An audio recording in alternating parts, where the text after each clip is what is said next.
No, I've actually always found something to be very true, which is most people don't get those experiences because they never ask.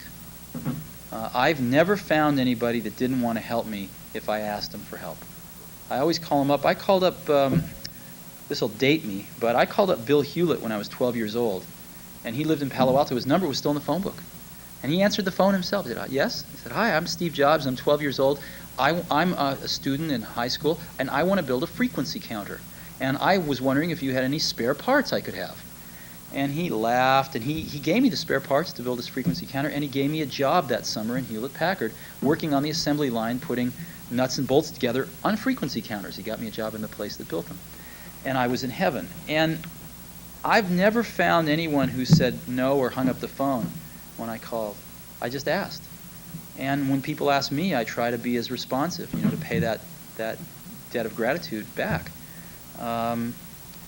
Most people never pick up the phone and call. Most people never ask. And that's what separates sometimes the people that do things from the people that just dream about them. You gotta act.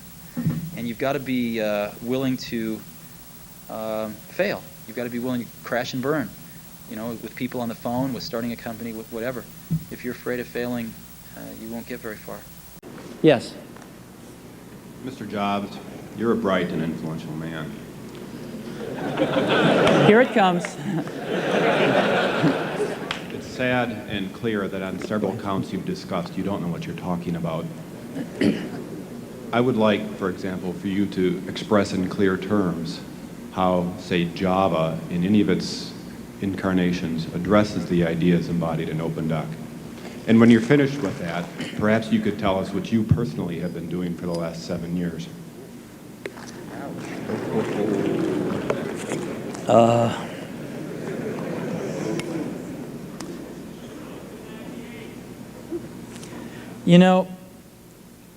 You can please some of the people some of the time, but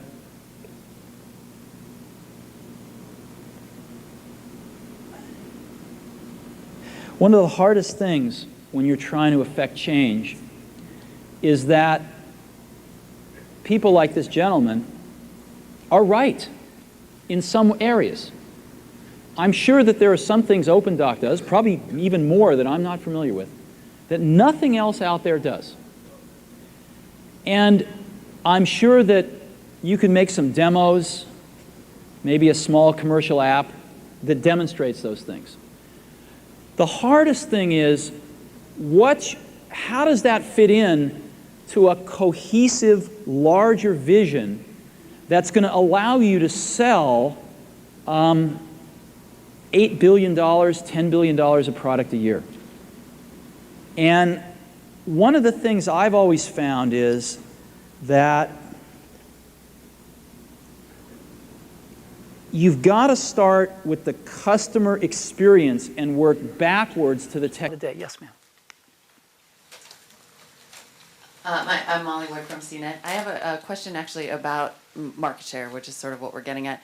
There has been a suggestion that because of pricing and design, Apple tends to appeal to kind of a smaller elite rather than that sort of mass customer base. And so I guess once and for all, is it your goal to overtake the PC in market share? I can tell you what our goal is. Our goal is to make the best personal computers in the world and to make products we are proud to sell and would recommend to our family and friends. And we want to do that at the lowest prices we can. But I have to tell you, there's some stuff in our industry that we wouldn't be proud to ship, that we wouldn't be proud to recommend to our family and friends. And we can't do it. We just can't ship junk. So there are thresholds that we can't cross because of who we are.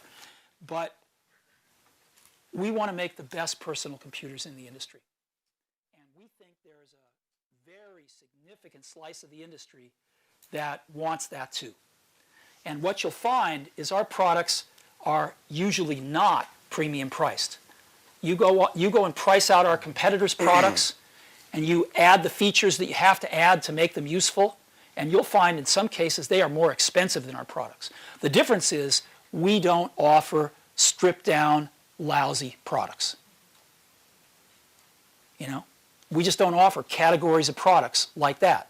But if you move those aside and compare us with our competitors, I think we compare pretty favorably. And a lot of people have been doing that and saying that now for the last 18 months. Technology. On the iPhone are secure. Well, that's a good question. You know, the question is, what have we done to make sure that these applications are going to be secure and don't violate user privacy and other things that they could do technically? And this is a big concern. It is a dangerous world out there. There are mobile viruses of all sorts that people have to put up with. And so we've tried to strike a really good path here. On one side, you've got a closed device like the iPod, which always works. You pick it up, it always works because you don't have to worry about third-party apps mucking it up. And on the other side, you've got a Windows PC, where people spend a lot of time every day just getting it back up to where it's usable. And we want to take the best of both. We want to take the reliability and the dependability of that iPod, and we want to take the ability to run third-party apps from the PC world, but without the malicious application. So how are we going to do that? The way we're going to do that is that the developers have to register with us, and for that $99 that they pay to join the program, they actually get an electronic certificate. And that tells us who they are. So if they write a malicious app, we can track them down, we can tell their parents, and we will know who they are. The other thing that we can do, since the distribution of their applications is going to be through the App Store, if we're alerted to a malicious app that we didn't catch, we'll turn off the spigot so no more people download it. And so we're putting controls in place, some of which we're talking about here today, and others which we'll just keep to ourselves for now, to keep the iPhone a great experience for users. But we put a lot of thought into this, and I think it's a real problem. You have anything to add to that? Or? Well, I mean, technically, we're putting a number of different things in place, from sandboxing to other technical things you want to do to protect applications and the system. But primarily, we're actually, when people submit their applications, we'll make sure that it's not doing certain things it shouldn't be doing. Legally, you're obligated not to do those things as part of the limitations. And so we think both technically and on the other side, we can really, protect people, and we will. We'll do the best job we can, and we'll learn as we go. So it's not going to be, in a way, you're saying it's not going to be as secure as the closed iPod platform, just by definition, because you've got outside people coming in. That's correct, but we think we put in good safeguards where if we miss something, we'll be alerted to it real fast by users, and we'll just turn off the spigot so no more users have problems, and we'll, again, go talk to that developer's parents and get them to. One of the keys to Apple is Apple's an incredibly collaborative company. And so, you know how many committees we have at Apple? No. 0. We have no committees. No committees. We are organized like a startup. One person's in charge of iPhone OS software. One person's in charge of Mac hardware. One person's in charge of iPhone hardware engineering. Another person's in charge of worldwide marketing. Another person's in charge of operations.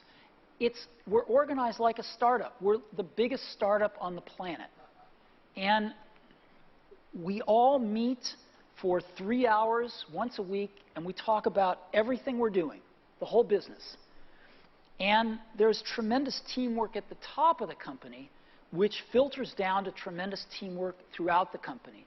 And teamwork is dependent on trusting the other folks to come through with their part without watching them all the time, but trusting that they're going to come through with their parts. And that's what we do really well. And we're great at figuring out how to divide things up into these great teams that we have and all work on the same thing, touch bases frequently, and bring it all together into a product. We do that really well. And so what I do all day is meet with teams of people and work on ideas and solve problems to make new products, to make new marketing programs, whatever it is. And are people willing to tell you you're wrong? Yeah. I mean, other than snarky journalists. I mean, people that Oh, work for yeah. No, we have wonderful arguments. you. And do you win them all, or? Oh, no, I wish I did. Oh, see, you can't. If you want to hire great people and have them stay working for you, you have to let them make a lot of decisions, and you have to be run by ideas, not hierarchy. The best ideas have to win. So- Otherwise, good people don't stay. But you must be more than a facilitator who runs meetings. You obviously contribute your own ideas. I contribute ideas, sure. Well, why would I be there if I didn't? My camera's not turning on. What's that? I did slide it and let go. Not turning on. Here. Okay. We'll let an expert see if he can turn it on.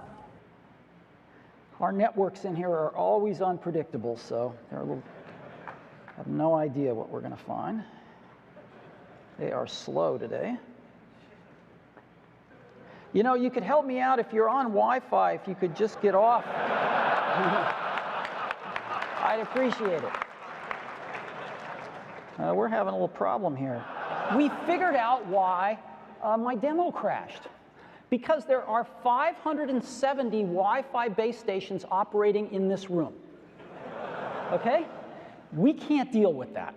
So we have two choices. Either I've got some more demos that are really great that I'd like to show you. So we either turn off all this stuff and see the demos, or we give up and I don't show you the demos. Would you like to see the demos or not? Okay. So here's the deal. Let's turn up the lights in the hall.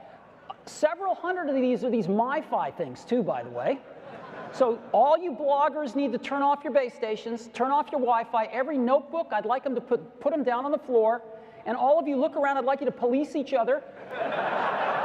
If you want to see the demos, shut all your laptops, turn off all these MiFi base stations, and put them on the floor, please. Come on, look around you.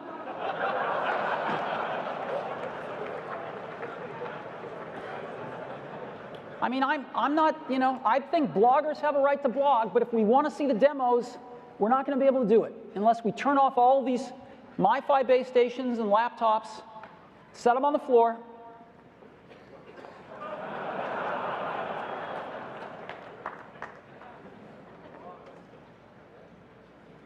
I've got time.